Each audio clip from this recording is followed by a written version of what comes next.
Hello, I'm Linda Cheek of Doctors of Courage, and I have with me today for our Doctors of Courage podcast interview, Dr. Neil Anand. Dr. Neil Anand is a board certified, fellowship trained anesthesiologist and the founder of the Institute of Advanced Medicine and Surgery. He is certified in cardiovascular and thoracic anesthesiology and transesophageal echocardiography. After graduating medical school from Albany Medical College, he completed his postgraduate training at New York University downtown, Thomas Jefferson University Hospital, and the University of Miami. Dr. Anand first became interested in pain management during his training rotations at Memorial Sloan Kettering Cancer Center. Now, he was a member of the American Academy of Pain Medicine and the American Society of Interventional Pain Physicians. These are both two organizations that were extremely important in the development and the teaching of how to treat pain. So he was well knowledgeable in the management of pain. So he was actively learning there and through those organizations the most advanced technologies in treating pain. He did also go to the Navy, and this was after the attack on the United States. And he received an honorable discharge from the Navy. And while he was there, he utilized regional anesthesia and pain management to treat soldiers injured in combat at Walter Reed Hospital. Now, Dr. Anand is passionate about medical research and biotechnological innovation in the fields of 3D printing, tissue engineering, and regenerative medicine. On September 25th, 2019, however, Dr. Anand was arrested for prescribing medications to his patients, and the trial proceedings are scheduled for this year. Dr. Neil Anand has submitted Freedom of Information Act requests to the Department of Justice, Health and Human Services, and is currently in Freedom of Information Act litigation with numerous other physicians in Neil Anand et al. Versus U.S. Department of Health and Human Services et al., which is civil action number 21-1635.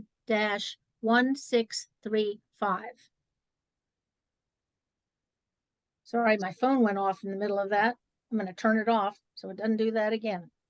Thank you for that very nice introduction, Dr. Cheek. It's a pleasure always to do an interview with you, and I always love all the interviews you do with numerous physicians across the country. It's really a pleasure to be here. Thank you for having me on your podcast.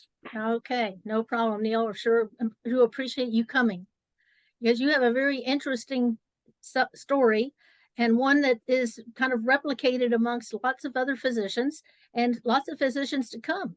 So our purpose in Doctors of Courage and having these interviews is basically to show the doctors out there that are going through what I've gone through and what you're going through, that this is just basically routine DOJ practice, and to let those doctors out there know that have not gone through it that they are potential targets for the future, because obviously once they finish with one person, they've got to find somebody else out there to target. Otherwise, they're not doing their job, right? So, well, yeah, it's a common thing in medicine. I don't know why it occurs in our field. It occurs obviously in less other fields like law or computer engineering or engineering, the oil industry. There are other numerous industries, the food preparation and chef industry, you're allowed to be very innovative there. Medicine has always been extremely dogmatic. And that even goes back all the way to Ignaz Semmelweis, who discovered germ theory of medicine. That people would laugh at him, that bacteria causes infection. People thought he was nuts. These little invisible things that you can't see. They said this guy is a quack. They kicked him out of medicine, and I had the fortune of actually going to his museum in Hungary. Oh, neat. Right after I graduated medical school, there are some great medical museums throughout the world. One here in Philadelphia called the Modern Museum of Medicine. And the history of medicine is extremely rich, but it's also extremely problematic for many numerous physicians that are ridiculed for their strange ideas that are often adopted later on as the truth. An example of that is the H. pylori.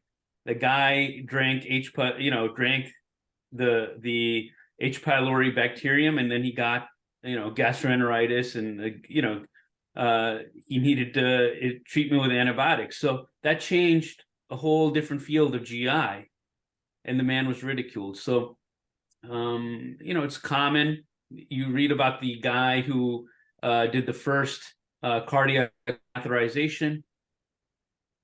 He actually put a catheter all the way up his arm into his heart and injected dye in there, and they thought he was totally crazy and totally nuts. But then he propelled the field of medicine, and it's extremely concerning to me today that that level of individual thought and practice has been diminished in our society. Yeah. Well, even today, in the last 50 years, the practice of prolotherapy, which I know works because I did it with my patients, and I could get patients' musculoskeletal problems fixed in just a matter of a few days. And yet, insurance, government insurance especially, doesn't even recognize it yet. And it's 50 years old. It's been done since the 1970s. Yeah, it's just, they wait and wait and wait, and the good ideas just get ignored. So yeah. Exactly. Oh yeah, I totally love prolotherapy. It makes sense. I mean, right now, interventional pain management, a lot of time, all they do is inject a steroid. They've started moving a little bit away from steroids, which just reduces inflammation, and temporarily to platelet-rich plasma injections. Which is an expensive form of prolo. It's an expensive form of prolo, but it was based off prolo. Prolo is to stimulate the body's immune response and to create connective tissue in the area of injury and promote that kind of healing. And now we're using platelets, which we know have mediators that cause and improve tissue growth, and we are injecting that into the area of injury and have those mediators, interleukins and whatnot that are in the platelets, be released locally and cause migration of pro healing matrices, connective tissue and whatnot. So I don't understand why this is happening, but it is extremely concerning, and thank God for Doctors of Courage for trying to increase awareness to other physicians and the general population. Well, thank you. And one thing, when I got to know you, Neil, that I was really aghast at is that here you were a working physician. You were practicing and everything. And when 9/11 happened, you let all of that go so that you could enlist in the Navy and help our country during a very bad time with war and so on, and help the soldiers. And yet the government turns and attacks you. And I just really find that appalling. And our government should be ashamed of itself for turning someone who gave up a potential career to help the military, and as in the way that you do. And I know you don't pat yourself on the back too much, but I just want to applaud you for your doing that. If you have anything to say about that, Neil. Well, one thing I would say is, yes, I've seen tremendous losses by our nation's soldiers. I've seen them lose their arms. I've seen them lose their legs. I've seen them lose their eyesight. I've seen them, I've seen young kids, not able to have children because, they've lost their reproductive organs. It's extremely sad. I even saw one time a soldier, and this, I'll never forget it. He got shot in the neck, and he lost his ability to breathe on his own, and he needed a machine to breathe on for the rest of his life. And that's a tremendous sacrifice, and it's not really appreciated in our country, and it's a tremendous sacrifice. And it obviously pains me, but this is the way our country and many other countries treat their soldiers. It's unfortunate, and hopefully that changes in the future. Mm-hmm. All right. Well, so as we begin our interview, I'd first like to ask you a little bit about your background And you can go back as far as you like. I know you were born here in America, but I do know that you have parents and family that have come to America from India, I believe. Is that correct? Yep. And So, so you were born, but you're from Philadelphia. And yep. so if you would and trained, and so if you just kind of go through a little bit about your background, I'd appreciate it. Sure. Yeah, my parents emigrated here from India. My father was a engineer, and my mother was, she went into medical technology.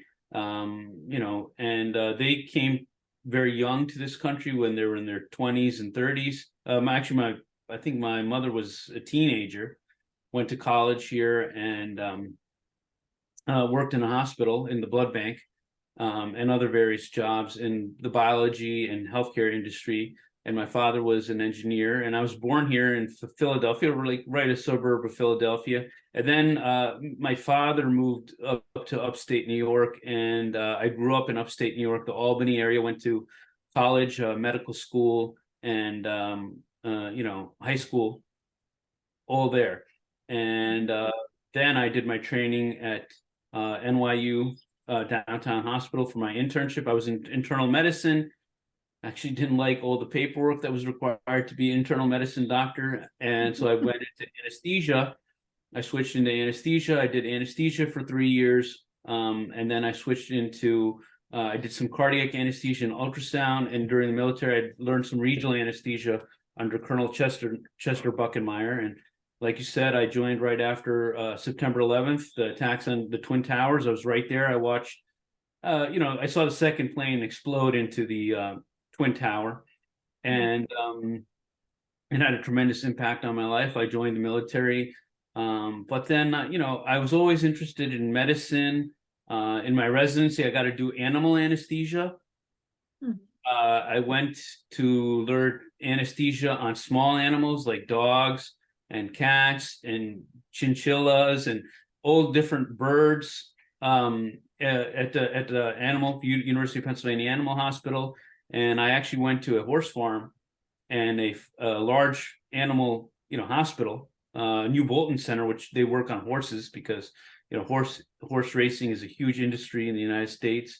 And I learned how to do anesthesia on cows and horses, and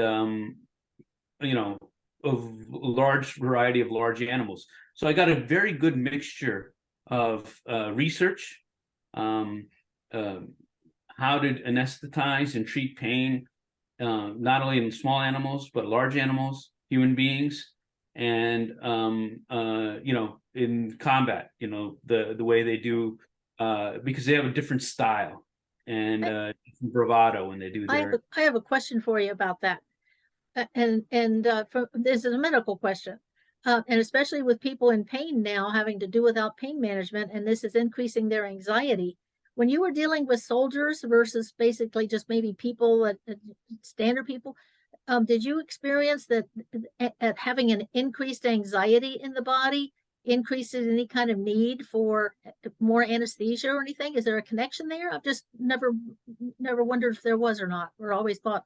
I mean, we can always overcome any anxiety or anything for surgery by just giving them, medication, which is IV medication or inhalational anesthesia, and that's able to overcome, any kind of anxiety. But one thing in the military, and they use the World Health Organization. I still have my military manual. They use the World Health Organization, the ladder to treat pain. That's their primary. It's incorporated into the military guidelines on how to treat pain, and you can move up and down on the ladder. That's why they've made a ladder. The World Health Organization treated pain as a ladder that you can move up and down.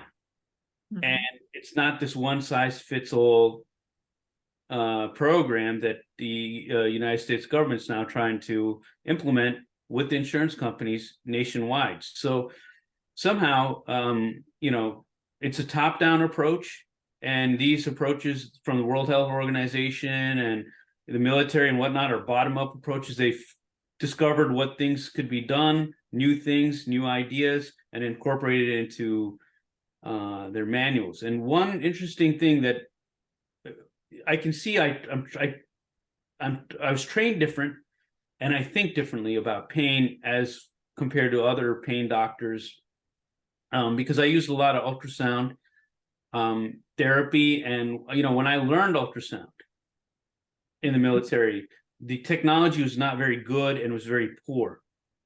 I was there at the start of ultrasound, and I've seen it, grow tremendously. Yeah. But we used to see little dots on a screen, and I remember telling my,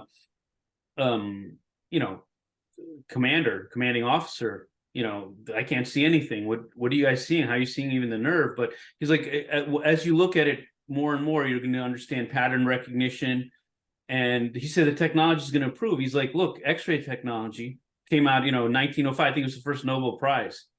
Röntgen, Wilhelm Röntgen, for the X-ray. I think it was 1904, 1905, right around that time. And now we have CAT scan technology and mobile C-arm technology that allows us to have portable. And ultrasound was just in its infancy in the 80s and 90s when I started.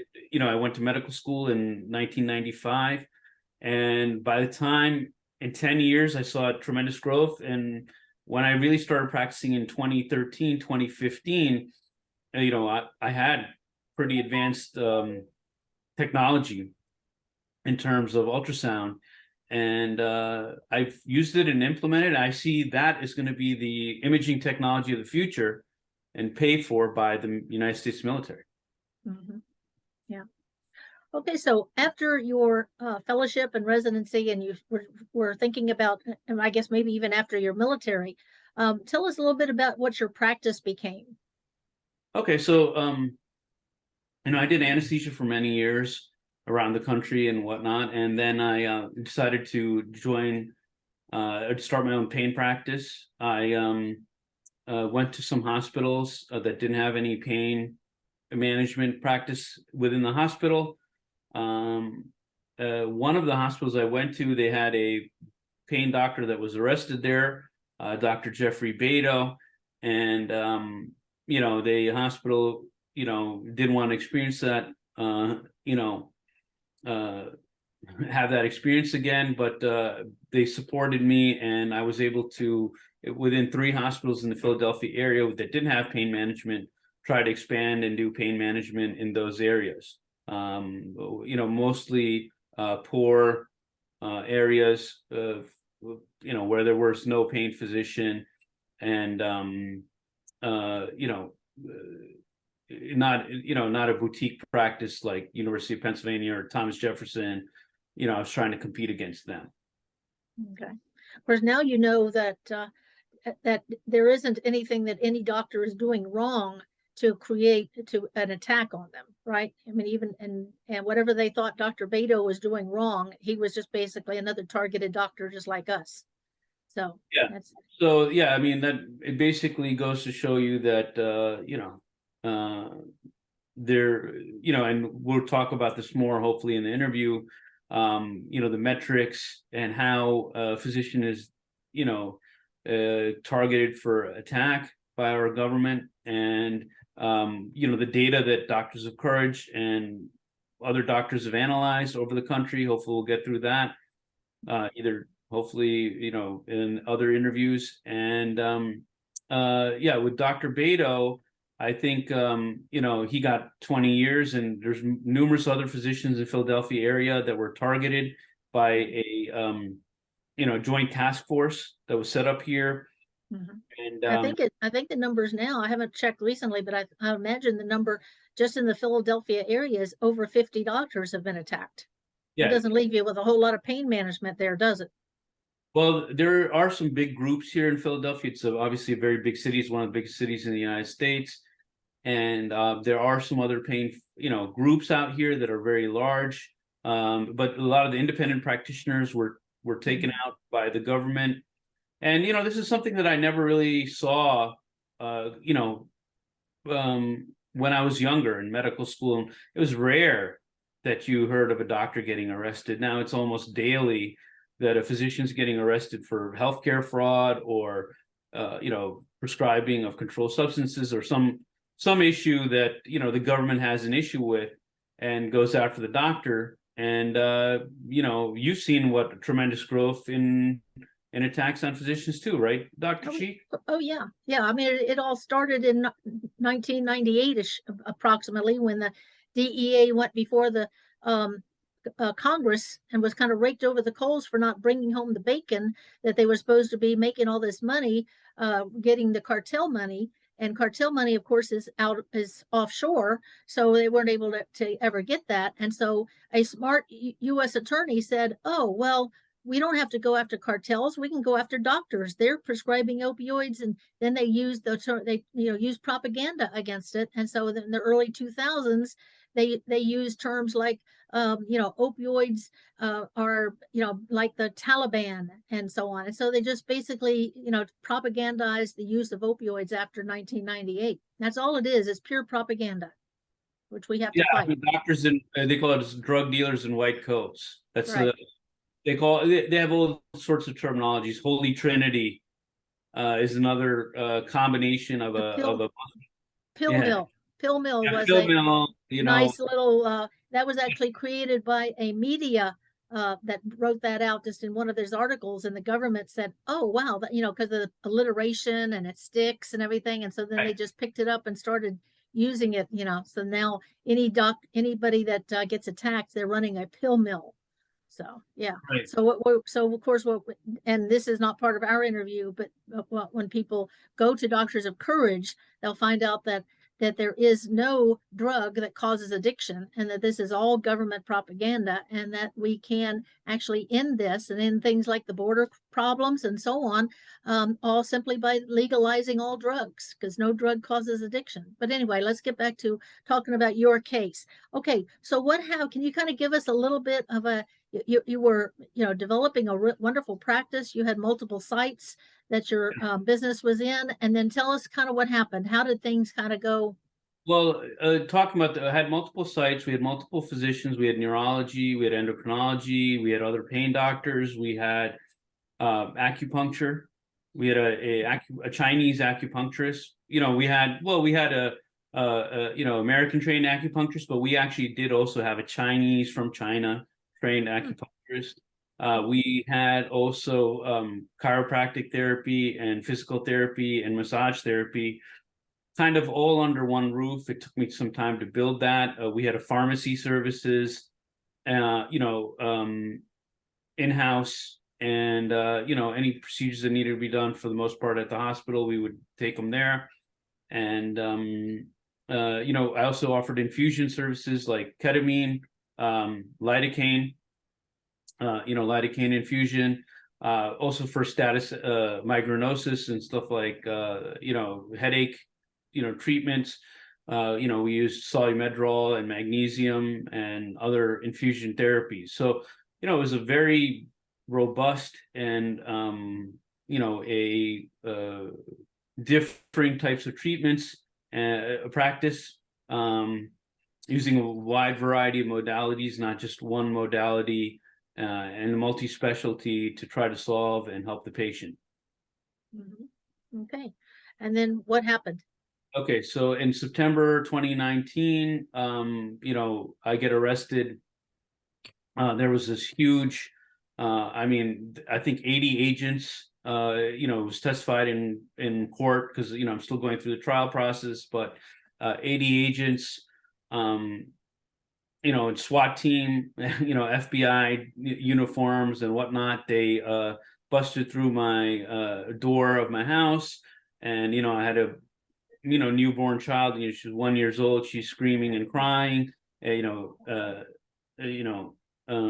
was handcuffed, and I was taken to prison, and my name was put all over the media of me being a drug dealer. And they not only arrested me, they arrested two doctors, young doctors who were essentially medical assistants working for me, and they arrested my nurse practitioner, who was working for me for a very short period of time. I mean, she only worked there a few months. So they arrested her. So they arrested numerous people, and put my name all over the media, and they, you know, they suspended all my medical licenses for the most part throughout the country. I wasn't allowed to practice anymore. I had an attorney at the time, Ron Chapman, who tried to ask the court to let me practice medicine during COVID at the time in New York City because they were still looking for doctors. I got a waiver from the governor, and that was denied by the court, for ostensibly the good reason that, I was charged as a drug dealer. So the court was concerned that, they didn't want more people getting harmed, and they wanted to be cautious. So, I haven't been allowed to work. They incarcerated me, I think for 6 or 7 days, or maybe 5 days. I don't remember right now, and I have to look. But during that incarceration period, my wife left me, took the child, and I lost custody of my child, physical custody, and it ruined my family basically. And now I'm in this process waiting for trial, and it goes on endlessly, for years on end. Meanwhile, I can't, it's just being like in jail. There's really no, I'm not in prison in the four walls of a prison, but I'm in a prison of my own mind because, I can't enjoy my family. I'm not allowed to work, and all the things that, a normal person or normal member of society is used to doing. I'm not doing that anymore. But I've connected with a lot of doctors around the country, not only through the Doctors of Courage organization, but other organizations, because this is a common problem. And you've been very helpful in gathering information and making contacts and kind of helping people work together. You've been kind of a go-between for a lot of people that maybe themselves would not have come into contact with each other. So you've been a big asset on our fight. So we just hope that we can get you cleared here by the end of the year, get you back in practice again, and so you could live your life again. So tell us a little bit about the organizations and the networking that you've done, and the few organizations that you have dealt with. Yeah, so I'd classify the different organizations to be either doctor-centric organizations. There are a wide variety of physician groups that have formed because this is a common problem. They either lose their medical license or they're attacked for criminality in the system, or there's these pure sham reviews, where a hospital wants to get rid of a doctor so that they get rid of the doctor through a pure sham review, and the doctor's career is ruined. So there's just all these numerous ways of basically marginalizing and a shunning a physician. It's very similar to the shunning that the Amish do that are, somewhat near where I live. It's a shunning process where you basically persona non grata. You can't practice medicine anymore. You can't practice your ideas, and you're criminalized, and they drum you out of business, and hopefully you go somewhere and die. Because that's what every physician I talk to has gone through this process. That's what that's what they, it seems like the United States government or the state government or the medical board, they want you to go crawl off somewhere and just die. Right. They don't want you to have a family. They don't want you to have any kid. It's just right. It's a horrible process. But and then I talked to a large number of physicians who are very angry, and they're very upset, and at the hard a hand of cards that have been dealt to them. And I've also talked to them to patient-centric organizations, patient groups, and the patients are upset because they have been marginalized, and they have been their voices and their choice, in physician, is also impacted. So you have now, patients who can't get the treatments that maybe work for them, or you know, treatment modalities that they would like to try or that their insurance should cover. And you know, obviously they're very upset with the government.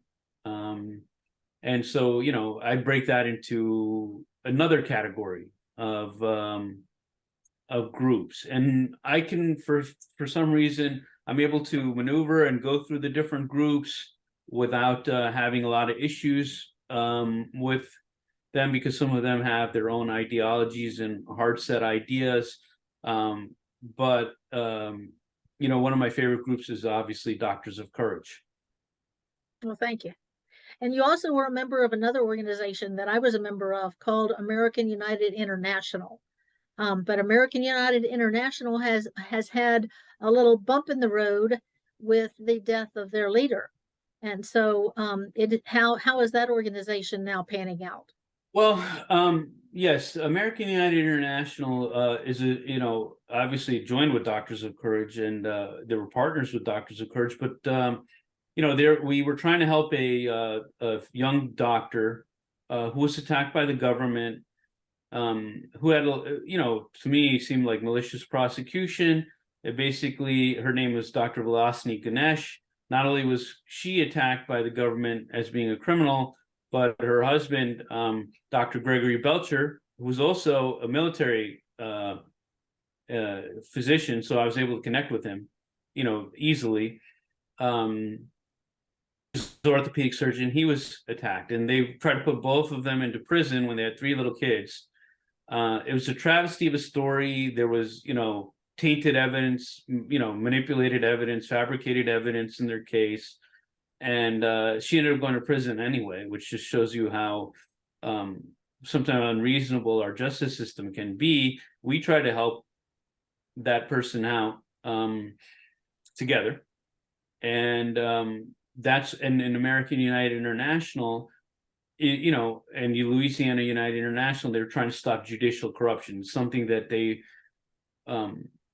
found was common, that basically that, you know, enemies of certain groups, they would use the judicial system in a corrupt fashion to marginalize people in society, you know, give them the Scarlet A letter.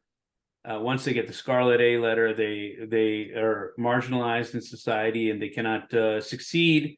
And you know, it's become a mass incarceration, mass Scarlet Letter problem.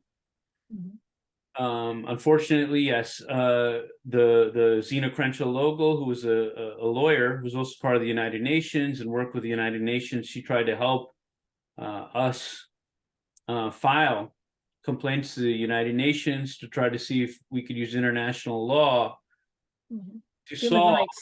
Yep, human rights, exactly. International law and human rights, to see if we could solve this horrible situation that's occurring in the United States, to bring some balance. And you know, I could show you know, one example. I'm going to do that right now. Let me see if I can share. Am I allowed to share here? If you can allow me to share, I can show. Yeah, I have to. Okay, you should be able to share now. Okay. Let me see here. Yep, let me see if I can share an example of